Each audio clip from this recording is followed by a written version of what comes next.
the next intended victim got away and was able to testify against Jeffrey Dahmer. But he couldn't be seen on camera as he was underage at the time. However, we can hear his voice and his name.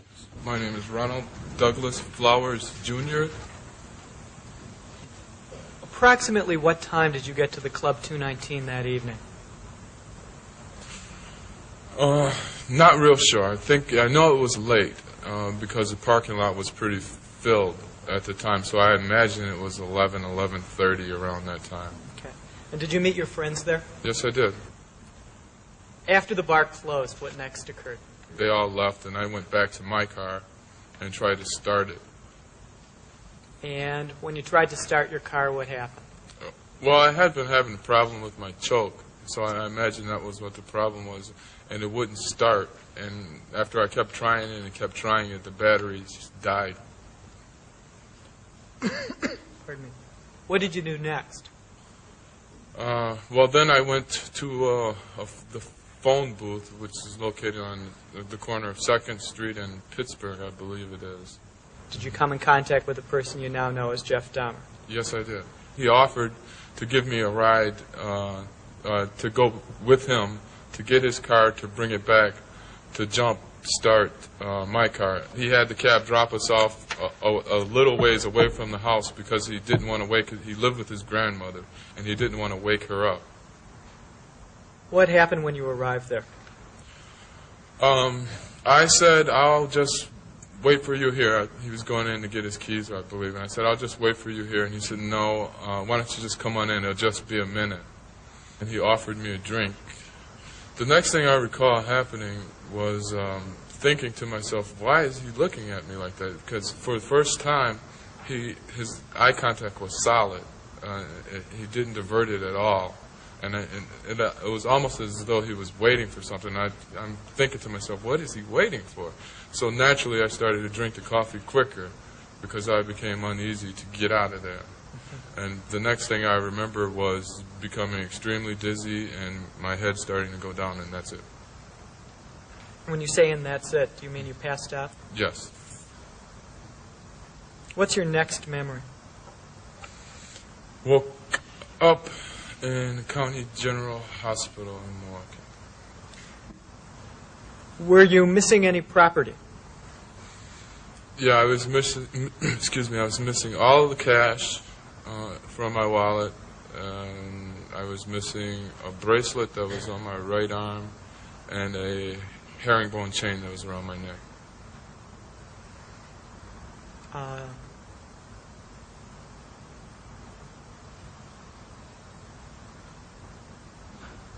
If you know, did the hospital remove your clothing at any time? No, they did not. I don't think they had a reason to. When you next undressed, did you notice anything wrong with your clothing? Yes. What was that?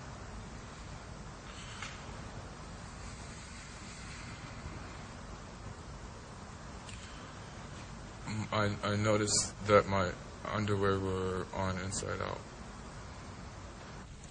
He states that there was one more occurrence that happened, but this time the individual woke up prior to him being able to kill him, and he was also seen by his grandmother with this individual in the basement, and he decided not to kill him.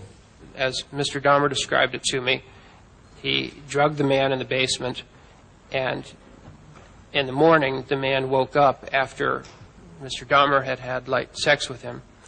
Mr. Dahmer then took $80 from him, walked him to the bus stop, saw him get on the bus, and said, quote, he was really out of it, drugged, and apparently woke up in some hospital and that was it, end quote. I asked him if he thought he was going to get caught for that, and he said, no, because I hadn't hurt him in any way. And I said, well, you drugged him and took money, right? And he said, yeah, I figured they would just think that he just lost the money and that he'd been drinking. But Dahmer did trip up after letting another underage victim escape. Did he say anything to you? Yes, he told me, he asked other kids if they would just pose for, quick $50. If they would pose for a quick $50? Yes. And what did you say to him more, or what did he say to you then? I asked him if it is his career or he said it's a hobby. He said it's a hobby. Yes. What did you say then, or what did he say then? He asked me if I want to pose for him just for a quick $50. What then happened? Then we start walking to his apartment. After it had been pulled, your shirt had been pulled up to your neck area, was a photograph taken? Yes. He offered me some drink. Did he say anything to you about what you should do, if anything, with your zipper? Yeah, he said that I should put it all the way down and then, show my underwear. And you put it halfway down, and then what did he do? He put it all the way down. And what else did he do? And then he grabbed my penis. He went under your underwear and grabbed your penis? Yes, he did. And then after he kissed your stomach, you said, I got to get out of here, something like that. What did you do then? I just grabbed my book bag and then I opened the door and... You moved to the door of the apartment? Yes. Was the door of the apartment closed at that time? Yes, it was. And had it been closed after you entered the apartment? Yes. And what did Mr. Dahmer do when you went to the door with your book bag? He said, wait, don't forget your money. And don't tell no one that I'm doing this. And what happened then? Did he give you the money? He gave me the $50. When is the next time you became conscious of where you were? Where were you? At the hospital. Are you employed as a City of Milwaukee police officer? Yes, I am. And what rank do you have?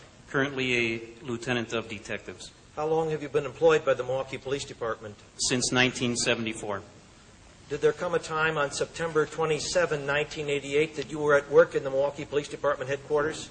Yes. Where is that building? 749 West 8th Street, City of Milwaukee.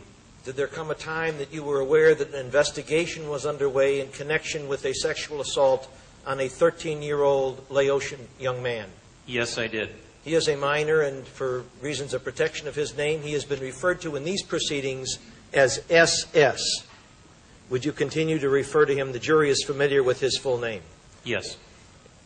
What information did you receive, basically, that caused you to become involved in the investigation?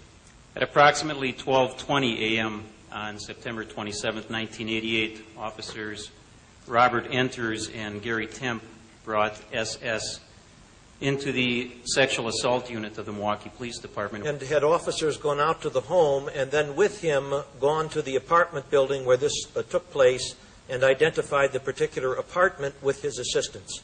That is correct. And those uniformed officers from the manager had secured an individual's name and the location of his employment. Is that correct? Yes, it is. And you had information that that man was Jeffrey Dahmer, that he was employed at a near West Side chocolate factory, and that he was a third shift worker. Is that correct? That is correct. And armed with that information, did you leave the Vice Squad offices and go to that West Side chocolate factory?